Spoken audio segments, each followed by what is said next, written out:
played a victim a lot in my life, and I'm just really excited that even metaphorically, I can go and be kick-ass, you know? Like, even if as a metaphor, I think that shows strength, that she can be proactive and take care of herself.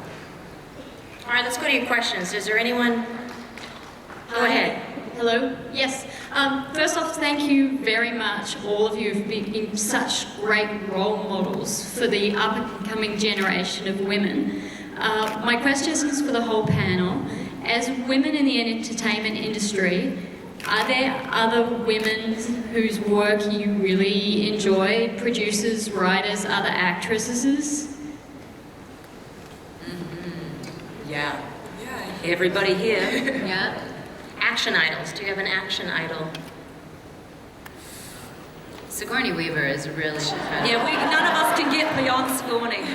She's pretty incredible, but it is really amazing and inspiring to watch. The men too, you know, it's just, there are these great performances, and sometimes they're small, sometimes you're flipping through something at 3 in the morning, you're like, what is this? You know, I never saw this movie, and it's so great to see people doing what we're doing. For me, it's really, I mean, Robert Duvall, really, Ed Harris, I've got these people that I can watch. Oh, right. Okay, Patricia Arquette. I mean, for some reason, I could watch her read the paper. There's so many great actresses, and Holly Hunter, Elizabeth Moss. Well, yeah, they're not in this genre, but right. They're amazing, amazing women. Yeah, I think Kate Kate Blanchett talked about Blanchett. that. I mean, she's got such a balance of grace and strength, and I think she's the kind of strength that you're talking about. That being a strong woman isn't just, you know, I can get a beat on you from 150 feet away in a cross breeze and shoot you in the face. You know, I mean, it's so much more about, which I can, by the way. But you know, I think it's about conceiving strength in ways that maybe women have always been strong, and identifying that and embracing that. And I think Kate Blanchett's pretty fucking cool. Yeah, Sorry. she's amazing. Sorry.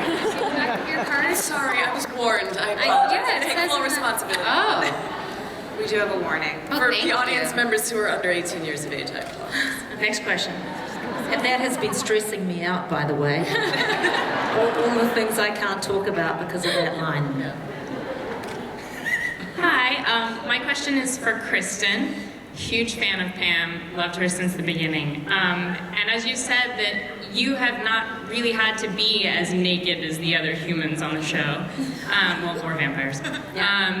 Is that something that you are happy about, or do you look forward to the day when you can like unzip the leather, or how do you feel about that? you know, if I have 3 months warning, or at least a month where I can go to the gym a lot more, I'm fine with it. But, you know, I can't have a spray tan. That's one of the other things that made me feel okay about being naked in the past. But it's really all vanity in my head about being nude. I had the scene with Alex in bed, and this year, and it just said in the script, you know, I'm in bed, I get out of bed, I put on my robe, and I thought, oh, okay, like that's not gonna be huge, you know, nudity, and I could have a spray tan, it was my human story. And I was telling my husband, you know, I feel pretty good about being naked in front of Alex because he loves me, and he you know, isn't going to critique my physique, but the crew. And my husband had this blank expression, and I thought, uh-oh, I shouldn't have said I'm comfortable with Alex seeing me naked. And I kept saying, what are you thinking? And he finally said, the 12 million people who watch the show. And I realized that it was, you know, we shoot 6 months ahead of airing, so I feel like we do the show for our buddies. So, you know, I was like, oh God, and then I really got in the gym, but, and then nothing ended up showing. So it hasn't been my choice either way. And every year I keep thinking, oh man, my number's gotta come up one of these days. But they're great, you know. And we're all much healthier for being on the show. We all work out a lot more. We eat a lot more vegetables, so it's added years to my life, I'm sure. Next question. Hi, what do you think is the biggest issue facing women's rights today?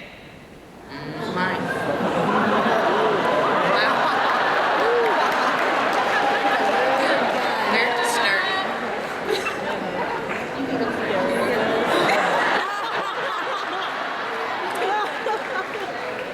Who wants to dive in? Yeah, here? Wow. In this country?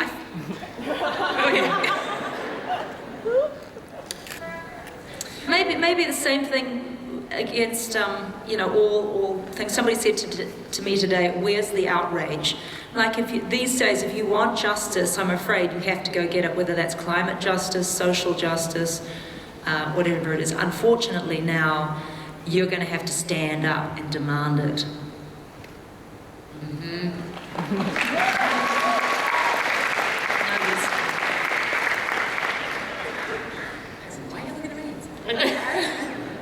I think that's an amazing question. And to be honest, I don't want to be flippant and try and answer it at a panel at Comic-Con because I feel like I feel like I'm going to go home and go, oh, but then there's that. I mean, personally, I work with a refugee organization, and there are a lot of big issues in the refugee populations around the world with women's safety in refugee camps, and I think often in camp situations, people end up focusing a lot on very necessary issues like communicable disease and food and water issues, and what's often overlooked is epidemics of rape. So that's something that's in my mind at the moment. Obviously, I don't think that's necessarily a huge issue in the United States. But, at 4 in the morning, I'm going to wake up and go, oh, that's what the answer would have been. And I think that's really fair too, because I feel the same way. It's like you do want to be taken seriously, especially if you're asked. People sit on the fence not because they want to sit on the fence, but because you want to make sure that you understand what it is that you're talking about, and you want to make sure that you can back up what it is that you say. I think that's why, which sounds like a cop-out, and I promise you it's not. Yeah, it feels like it's an issue that needs to be discussed. It feels like it's not something that we could state, this is the biggest issue for women right now. I feel like if we could all get together and chat about it and really work it through, because like what Sarah's saying is true. There's the global issues, there's things that are happening in more developed nations and in less developed nations. You're looking at like stuff that's gone on forever, and I think that the issues that are happening on the level you're talking about are probably reflected in the United States as well, but on a different scale. But it's like, it feels like it's so touchy, like we could step anywhere and there's a landmine in this discussion. And that's issues, and you asked about rights, but as far as issues go, there's this, I don't know if you guys watch TED Talks, but there's a great TED Talk with, they're great, aren't they? With, I'm going to say Elizabeth Gilbert, but I've mucked it up. Who wrote Eat, Pray, Love? Yeah, that's correct. Yes, that's correct. And she gives this talk, and oh gosh, she's good. And she says, for the first time ever, we are a generation of women looking to no one. Like, we have nobody who's come before us that as a role model to tell us how to do all of these things that all of a sudden we're doing. We have, like, our parents were like only really the first generation that it's like okay to divorce. Like my mother is a single mother and who runs her own company, and like when I was 10, that wasn't common at all. So we're now sort of like finally going, well, I want a career, and I have children, and I'm like capable of doing this, and I don't need a man for that, and I don't have to get married, and I can have a baby whenever I want to, and I can do this. But we're all sort of like juggling this, and there's absolutely nobody to look at and nobody to turn to. And she said, and it's worth looking at if you're interested, because I think that we don't think about that enough, to go, wow, we really are the trailblazers. Like, we are the first people to be really facing all of that kind of stuff. Anyway, but that's like an issue, not a right. That's... Next question. Hi, this question is for Kristen. I'm a huge fan of yours. I'm the one who had your yearbook yesterday. Okay. Well, I watched Smallville for 10 years, and I know you're a huge supporter of independent films. I'd like to know what's gonna happen now when you're back to TV. I think that what I'd like to do, honestly, is begin producing in that direction more. And I started a company with a friend of mine that's actually very female-focused, which is important to me. And I think I can support in that way, even if I can't act in it. I'd like to move out of acting at a certain point. So I'm not going to be able to do all the little silly movies that I've been doing that are wonderful. But I can start making them and telling the stories that have women in them that I want to tell. Next question. Hi. You've talked a lot about how powerful women aren't necessarily physically powerful, yet in pop culture, powerful women are physically powerful, really. When do you see this as changing, and what should we do to help this change? Change to more like mentally powerful as well, or in other ways. Like in the new Spider-Man movie, for example, the gal, she's a scientist. She doesn't, Oh, right. what's her, I can't think of her name. Yes. Yeah. So do you have to have muscles? You to be- vote with your dollar, like Yes. everything. You go along and see everything, and Yeah. that's what the market listens to. And I think we are. I think we are working on telling stories about women who don't need weapons and violence in order to be strong. I think those films have actually maybe always existed. I can't think of any right now because I'm not good when you put me on the spot. Somebody. Well, even like a movie like I know she did take on a very masculine role, but if we're talking Cate Blanchett, even Elizabeth. Yeah. I would think, although it is a very masculine position, but it's not weapons necessarily or physical strength. Yeah. Thanks. You're welcome. Appreciate that. For some reason, Hannah and Her Sisters is in my head, but I don't know that that's necessarily the right. Yeah. Sorry. Should have sat that one out. No, but it's interesting because it, you know, becomes a discussion and there's some, you know, these are huge topics.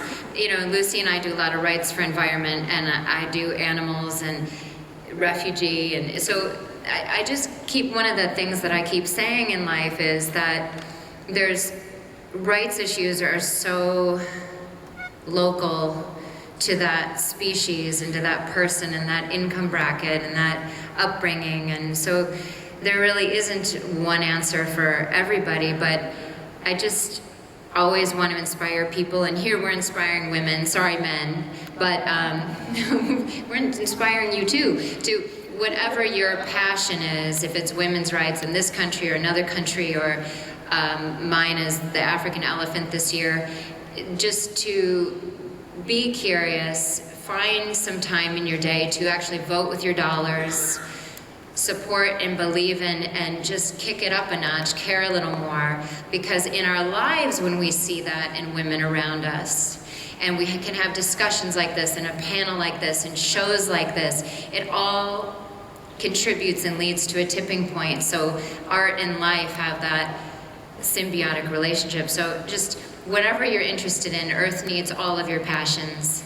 But if it's knitting, it doesn't matter. Just, you know, do it. Go online. You can vote online. It's really effective. Petitions. There's, you know, every person matters, and your viewpoint matters. You're no longer powerless. Actually, that's Right. the good news. You are no longer powerless. That's right. And I think to add to what you guys are saying, and to answer your question also, is as individual women, and even men, in our lives, to like, well, I think the men can do it too, but to go out and really look at where do you buy into stereotypes in your own personal existence, like where are you going to be powerful, I need to behave in this way, where am I using violence to feel like I'm not weak, where am I doing any of that stuff? And the more that I think we change personally, the more we're going to support reflections of that in media, I think. Next question. Hi, this is for Anna Torv, big fan of Fringe, and huge fan of Olivia Dunham. You deserve an Emmy. My question is, where do you think Olive is in 2036, and any idea about our Olivia in the future? Nice. Well, I know that I've been invited to do the Fringe panel on Sunday, so I think that she is coming back. I'm not scared. And then Olivia, I think she's somewhere happy with Lincoln. That's in my imagining anyway. Yeah. Next question. And thank you for all that sweet stuff. This question is also for Anna Torv. After 5 years of Emmy-worthy performances on Fringe, where are you headed from here?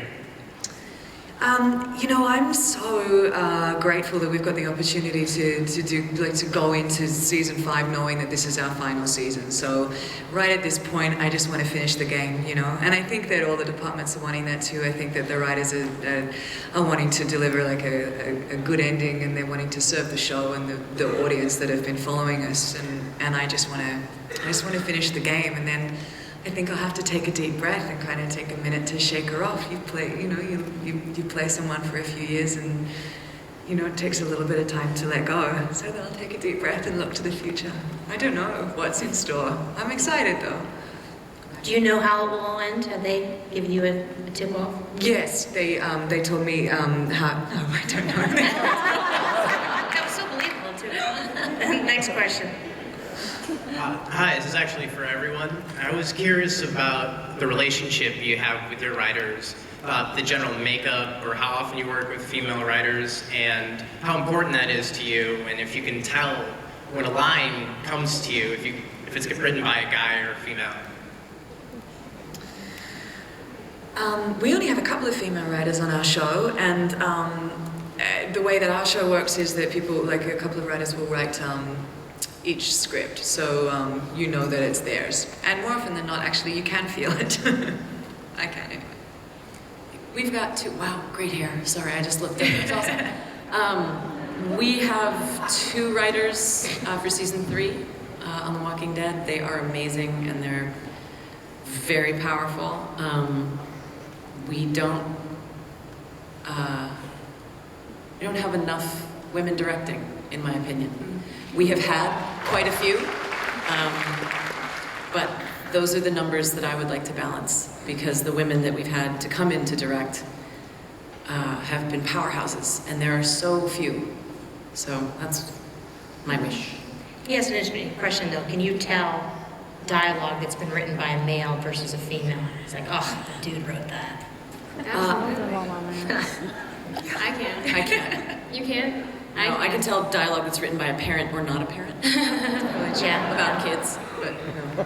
I think there's a very specific voice, and I think it's definitely challenging for men to write for women. But I'm part of a film series right now that was written by a woman. The book series was written by a woman, Stephanie, and then Melissa Rosenberg wrote the screenplay. So there's a lot of women. I feel like this is a point that I keep repeating. A lot of women, in my life surrounding that, as well as the first, Catherine Hardwicke directed the first Twilight. So,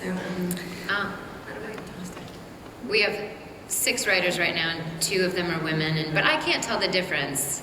They all kind of have their own style, but I can't tell, gender differences. And then we're very female friendly, because the books were written by Charlaine Harris, who's like the sweetest, cutest little, she looks like your aunt, and the stuff comes out of her. So, it's pretty, we've got a great group over there that's pretty even. And maybe writers are quite sensitive for the most part anyway, like that male writers are a little bit womany anyway. Mm-hmm.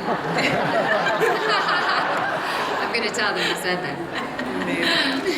All right, the hottie with the red hair. How about you? Go ahead, honey. This question is for Kristen. I love seeing Pam and her do responsibility as a maker. Yeah. Do you see her and Tara pursuing a romantic relationship? I have been really asking that question as well. And, you know, because we can all do the math, but they don't tell me anything. And I can only, but what we've been playing with this year that's been so fun is that Tara and Pam are actually really similar. So, of course, I've got to best her and knock her back quite often. But we can't help but sort of toy with that in our actors' minds. But the writers and the creators don't give us a clue of what's coming up. So it's a little bit of a funny thing. You figure they'll tell you if you're playing the wrong thing. But, you know, you go with these things in your head and, you know, maybe it inspires the writing, I don't know. But I'd love to see Pam has to hook up with someone at some point. You know, and it's probably going to be a girl. So I'd love to see who it is. I want to see who I'm going to be, you know, with. Next question. I have time for one more. Hi. My question is for Anna, because I love you, and my sister and I flew all the way from Argentina mainly to see you. Thank goodness. I don't know if you know how many people love your portrayal of Olivia, and I'm really happy with how she I'm sorry. No, please. Her evolution was just amazing, and I love where she is right now. I'm wondering if you are also satisfied on her conclusion, like right now, where she was in season 1 and who she is right now as a person. Thank you, and welcome. I think, yeah, if you were looking at the beginning and then you looked at the end, and I think that that's a pretty lovely place for her to, you know, to get to find peace and to have started a family and all that. But in me, I'm glad we've got these next couple to, I think there's a little bit more to Olivia, and I'm hoping that we get to kind of like explore all of that. And that, because I think even at the end of last year, I don't think she was I still didn't feel like she was whole, and I would like her to become whole, I guess. That's my wish. Thank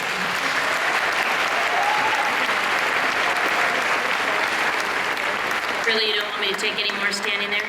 Look at that, they look so lonely. Is that a no? How about just the one that just held up there? Oh, it's just no time. Okay, let me end with this. What is the one kick-ass female cliche you'd like to see eliminated forever? Female cliche? Yes, the female kick-ass cliche you'd like to see eliminated forever. I love my cliches.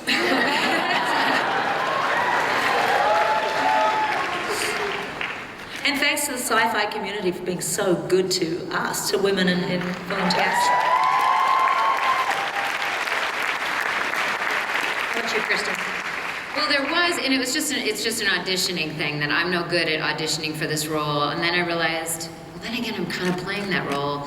So I got confused. But, you know, after Basic Instinct, there became this character, this woman who just wants to have sex and kill people. And I thought that was the oddest combination. And the writing was sort of written that way, like, you know, this sort of, I don't know, Black Widow sort of thing, and I was always horrible at the auditions, and I just got so frustrated. I'm like, who are these people? Like, who created this, and who are these women that I don't think they even exist, you know? And then I'm like, I guess that's Pam, though.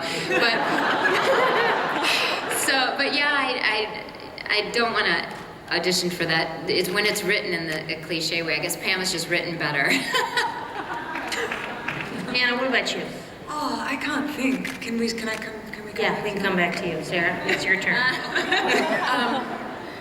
I grew up in Hawaii and I didn't see much Baywatch, but I'd be willing to bet you can't run in a bikini without it moving. We could probably lose that. Good one. It's good. What about you, Nikki? Don't want to make it serious. I just feel like as much as we talk about change and things are changing, and I'm still very young, so I've been sort of in a bubble. But I do know that, the issue of body image and what you're supposed to look like is not a non-issue. And I think all of us would be lying if we sat up here and said it's something we don't think about and we don't deal with the pressures on a greater scale than men do. And certainly in very specific cases in my career, it's become something that's talked about more than it should be. And it affects not just the roles you play in your career and the choices you make, but who you are as a person. And I think we could all do without that.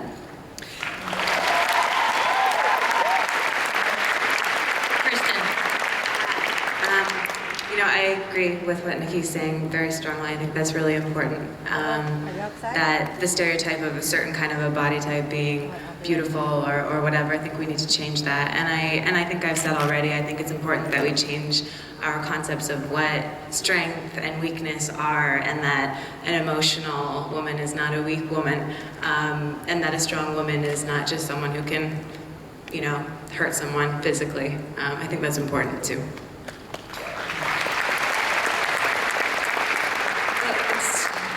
Answer the question, but going on from that, I think that that's actually one thing we were talking earlier about, and you saying it doesn't always, kick-ass doesn't always have to be meaning physically kick-ass, but it's interesting because, to be like physically strong, you actually do have to be physically strong, and you look at the actresses next to their stunt doubles often, and, that's like what you look at. So I don't know if that's such a bad thing, like being able to actually throw a punch or do that means that you gotta eat like a big lunch, and, you gotta pump some weights and just, run.